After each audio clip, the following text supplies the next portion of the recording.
Morning, everyone.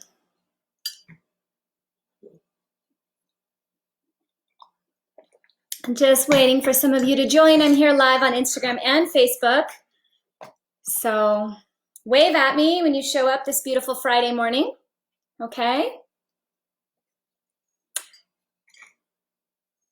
Thank goodness it's Friday.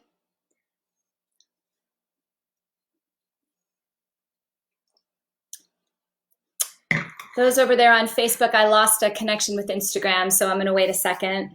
I'm not sure why. Hopefully I'm still connected to you guys. Anyone out there this morning in Facebook? Wave at me. Send a like. Oh, there we are. We're back on Instagram. Sorry about that. I guess we had a connection issue. Hopefully that doesn't continue. If it does, I will be reposting this in both places. So you'll be able to watch it at a later date if there's any connection problems. So today is Friday. We made it through another week of isolation, self-isolation, ordered isolation, whatever state you may be in. We are all fighters today. We have made it. Yes. So anyone out there? All right, well, today's Friday, which means we talk about something that's fun. Last week we talked about animals. Today I want to talk about chocolate. The benefits of chocolate, if you can believe it. So we're going to dive into that.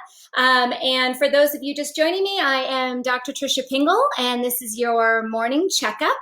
And before I dive into chocolate specifically, I wanted to do a little bit of a recap of the week. I started this week kind of on a down a little bit, you know, the isolation was kind of getting to me. And now at the end of the week, I'm doing a bit better. And what I'm loving just watching on social media and watching on the news stories, a lot of you guys aren't engaging in every single news story anymore. There's a lot less knee-jerk reaction coming out, which is great. I'm a doctor that specializes in adrenal fatigue and the impact of stress. So when I see a lot of people knee-jerk reacting to every single article out there, I worry about your health. You know, it's not healthy. We need to, have some reason there. And as we talked about earlier this week, stress can impact your reason and cause a lot of knee-jerk reactions. So I do think that a lot of us are kind of starting to get into our groove of whatever this new normal is. For me, for example, I used to get up real early because my kids had to be out the door for school at 6:45. And initially, once we started homeschooling, we were still all getting up early. And now I'm finding that we're just getting up when our cortisol wakes us up. And that's usually around 7:30. And it's been quite nice. I'm not complaining. Actually, I feel a lot more calmer. I think my adrenal glands are enjoying the set schedule. Is a little bit of a change in schedule. So hopefully you're all noticing that as well. I'm noticing a shift online. I'm noticing a shift in the stories, some of the news stories pointing out more of the positivity that if there's any silver lining we can find in this situation, we need to find it. So I'm having quite a bit of trouble with Instagram here, guys. I'm sorry. It keeps cutting in and out. So sorry about that. But anyway, I want to talk about chocolate today because I love chocolate. Who doesn't? I do actually have a friend that doesn't like chocolate. She might be watching today. Shout out to you. I'm sorry you don't like chocolate because chocolate can be so healthy for you. But here's the thing. Not all chocolate is created equal. In fact, and I will not name the brand, but there is a common brand out there of chocolate that says, oh, we have a dark chocolate, and it is not. In fact, I want to talk about the differences of the type of chocolate. So you've got dark chocolate, milk chocolate, white chocolate, and then also the quality of the chocolate makes a huge difference because the health benefits of chocolate actually come from a pure cacao bean. They don't come from these modified filled chocolates. So what do I mean by that? So when I talk about dark chocolate, I'm talking about something that's usually 60 to 100%. Now, I'm more of a fan of that 70 to 80%. Sometimes I even go as high as 90%. 60 is usually a little bit too low for me for the medicinal benefits, but that's where you'll find a lot of the well-sourced chocolates starting, somewhere between 60 and 100%. So when I talked about that chocolate that most people are familiar with out there, it is full of emulsifiers and oils and lecithin and milk and all this stuff, and it's labeled dark. It's not, okay? In fact, Like I said, I'm not going to name their name, but I'm sure most of you know the largest chocolate company out there. And when I looked at their dark chocolate label, here's what's in it. The first ingredient is sugar. Second ingredient is chocolate. Now, they don't say what that means, so I don't really know what that means, but chocolate. Then it's cocoa powder processed with alkali. Okay, milk fat, lactose, soy lecithin, PGBR, which is an emulsifier, vanillin, artificial flavor, and milk. Okay, for those that's joined on Instagram, I'm having some connection problems today, so you might have to rewatch this one when I post it today. So sorry once again. Facebook, thanks for being patient as I keep telling the Instagram people about my poor connection today. So anyway, those dark chocolates that you see out there aren't really dark chocolate. So when I'm talking about dark chocolate and I'm talking about the health benefits of dark chocolate, what I'm looking at are the ones that are truly dark chocolate. My favorite brand, I will name my favorite brand, is Hue. I love Hue. This is my favorite. In fact, the hazelnut butter one is my favorite. And the reason I like this chocolate is because it is as simple as organic fair trade cacao, organic fair trade cacao, and I'll talk about that in a second, unrefined coconut sugar, and organic fair trade cocoa butter. That's it. That's all that's in the chocolate. There's no added sugar, there's no milks, there's no artificial flavors, there's no PGBR, there's no lecithin, there's no vanilla extract. It's pure. It's exactly what it is. And that's what we want if we want the health benefits, is we want a pure chocolate bar. Now this one is stuffed with hazelnut butter because it's heavenly. So it also has hazelnuts in it, which is cool. They also make another one that's awesome, which is cashew butter with vanilla bean. Now that's not vanilla extract, that's actually vanilla bean. Okay, so these contain no palm oil, no refined sugar, no cane sugar, no sugar alcohols, no dairy, no gluten, no emulsifiers, and no soy lecithin. They are vegan and paleo. Now, why do we care? It comes down to what is cacao. Okay, cacao is the plant, okay? And cocoa is an adaptation of that word, but it also gives a distinction between roasted and unroasted chocolate. So cacao would be the unroasted raw bean, okay, where when they roast it, it becomes cocoa. Now, some of them label it as cacao, some of them label it as cocoa. What I care about is that it's 100% organic, fair trade, well-sourced cocoa without a bunch of other junk in it, okay? That's what you're looking for. Cocoa has been used for centuries for medicinal benefit. This is not a new thing. And what we've done more modern time is we've turned it into something else that's full of a bunch of artificial sugars and flavors and things that are not helping our health. If you look at the actual components of chocolate, you actually look at the benefit of the bean, you find some amazing things in there. Number one, polyphenols are what is one of the main components in there. And they've been shown to support healthy blood sugar, to promote weight management and satiety. Yes, chocolate can help your weight, fight inflammation and help the heart, and also boost your energy level and mood. So there's a lot of great benefits.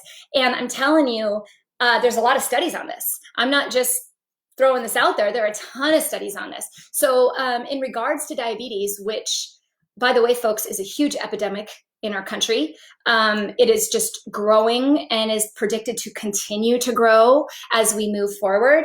There was a study that looked at men who ate dark chocolate for snacks once per week or more, reduced their risk of developing diabetes by 35% compared to men that never ate chocolate. 35%. That's huge, right? That's huge. Those who also eat dark chocolate have been shown to lower their C-reactive protein. Now, what's a C-reactive protein? That's an inflammatory marker. You can order it, have your doctor order it. C-reactive protein, for those of you that just joined back on Instagram with this bad connection, I'm talking about C-reactive protein and how chocolate can lower it. But C-reactive protein is a lab value that your doctor can order that looks at inflammation in your blood. Now, higher C-reactive protein levels are related to a lot of inflammatory disease, heart disease, diabetes, those types of things. So that segues us into how chocolate can actually benefit your heart. Now, sadly, we talk a lot about statistics right now with who's living, who's dying, what's going on. Cardiovascular disease accounts for 1 in every 4 deaths in the US every single year. 1 in 4, guys. And that's a person dying every 30 seconds of cardiovascular disease. It is a big deal. Okay. And this is an epidemic that's a huge problem. My dad died of cardiovascular disease. He died of a stroke. If I would have known half the things that I know now, I always wonder if I could have made a major impact in his life. And hopefully I could have, and hopefully I can impact all of you. Anything you can do to protect your heart is going to help you out. And there are a lot of studies on this, okay? I'm going to read through a few of them because they're fascinating. They're amazing. So in 2006, they followed 470 men that did not have cardiovascular disease or diabetes in the study, okay? They were clear of that. And the men who consumed more cocoa had lower systolic and diastolic blood pressure levels. And those who consumed the most cocoa had a 50% lower rate of cardiovascular disease compared to the men that consumed the least amount of cocoa. So when they put it on a scale and said, okay, this person eats a little bit and this person eats a lot, the people who ate a lot had lower cardiovascular disease. Incredible, right? And so then a few years later, they followed a group. Let's see, they looked at cardiac mortality in non-diabetic patients that were hospitalized after they had their first heart attack. And what they did is they followed up 8 or 9 years later and discovered that those who reported eating chocolate twice or more per week were 66% less likely to suffer a cardiac death than those who reported eating no chocolate. 66%. Crazy. Right? Eat your chocolate. Eat the right type of chocolate, okay? Mood and cognitive function. I mean, I have a little bit of this chocolate a couple times a week, and I'm talking, I have a little square. I'm not someone who's a real sweet lover. So for me, a little bit of dark chocolate really goes a long way.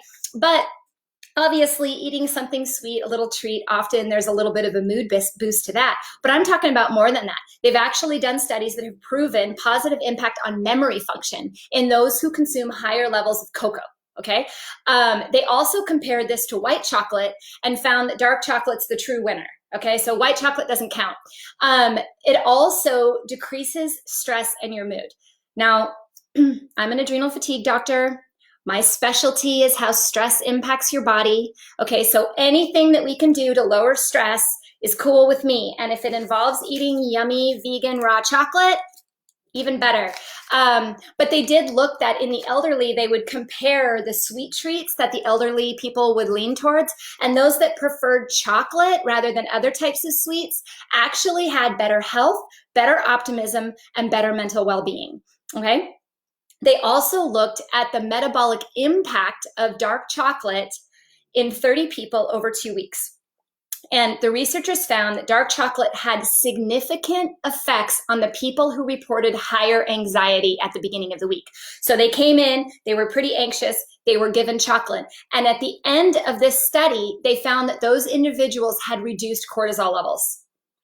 Insane, right? From eating just a little bit of chocolate every day. That's great. Okay. It also controls your appetite. And this study, I know I'm throwing a lot of studies at you, but aren't they cool? Like, these studies are just awesome. I love them. But this was a study where they took a group of women and they had them either eat the chocolate, smell the chocolate, or do nothing. Okay. And they found that those who ate or smelled the chocolate had a reduction in appetite. In fact, the ones that smelled it, if they smelled 85% cocoa, they actually had even more of a reduction in appetite than those that ate it. So if you're on a diet, you don't want to eat anything, you're watching your diet, smell it. That's all you need. But that's pretty cool. So that's where they draw a lot of the associations between reduced appetite and helping with weight management as opposed to promoting it. Now, if we go back to that label I rattled off earlier, from these top chocolate companies that are full of all sorts of junk. We don't even know what the chocolate is. Those will gain weight. Those don't count. You have to use good quality, well-sourced chocolate. Okay? Very, very important. Okay. Now let's end these studies with a very popular myth. So I know I was told this when I was younger, and maybe many of you were, that chocolate would cause acne or skin problems. Wrong. It actually won't. Pure, honest cocoa will help your skin, and I will tell you why. But it's what makes it worse is all the other junk they add to the chocolate. So if your chocolate's first ingredient is sugar and it has artificial colors and artificial flavors and all these added emulsifiers, yeah, that's going to worsen your acne, okay? Because that's all got to go through the liver. And our skin relies on the liver. We talked about the liver last week in a different live, and everything goes through the liver and the skin purges stuff. So what's actually true when you look at real chocolate is the flavonoids that are in cocoa can actually protect your skin from sun damage. They showed a decreased UV light induced redness by 25% and increased the blood flow to the skin by 70% and oxygen saturation by 80%. So you're actually going to have more glowing skin by eating a high quality chocolate. Now, how many of you did I make happy today? You get to go out and have chocolate, right? I see lots of comments on the Facebook side. I promise to hit all those. Instagram's waving more so, but nice to see you all. But here's the thing. You can't overindulge, okay, on any type of thing like this. But when you're eating a high quality chocolate, you really don't have to. I mean, you can add an organic 100% cocoa powder to your smoothies. You know, you don't have to add a lot to get a lot of flavor out of a pure chocolate. You could add a few teaspoons, maybe a tablespoon at most. I have a vegan chocolate tart on my website, drpingel.com, that is basically a coconut milk, cocoa powder, a little bit of maple syrup.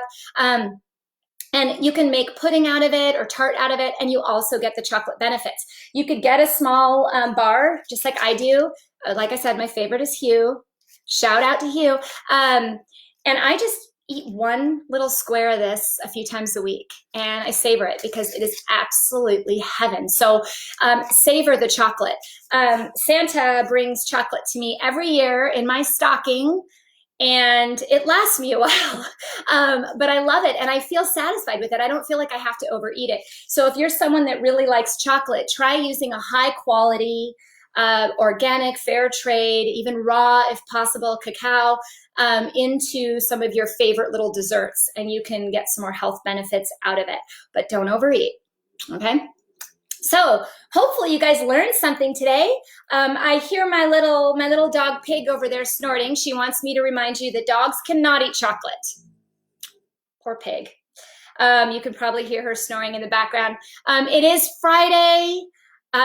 We've made it through another week of this. We're going to get through another week. I will be here every morning for your morning checkup around this time on both Facebook and Instagram, and I am reposting these. And Instagram people today, I'm sorry we kept losing connection.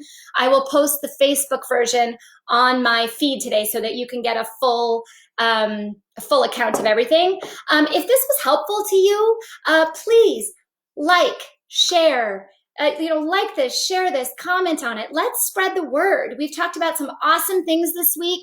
I'm still taking suggestions on new topics for next week.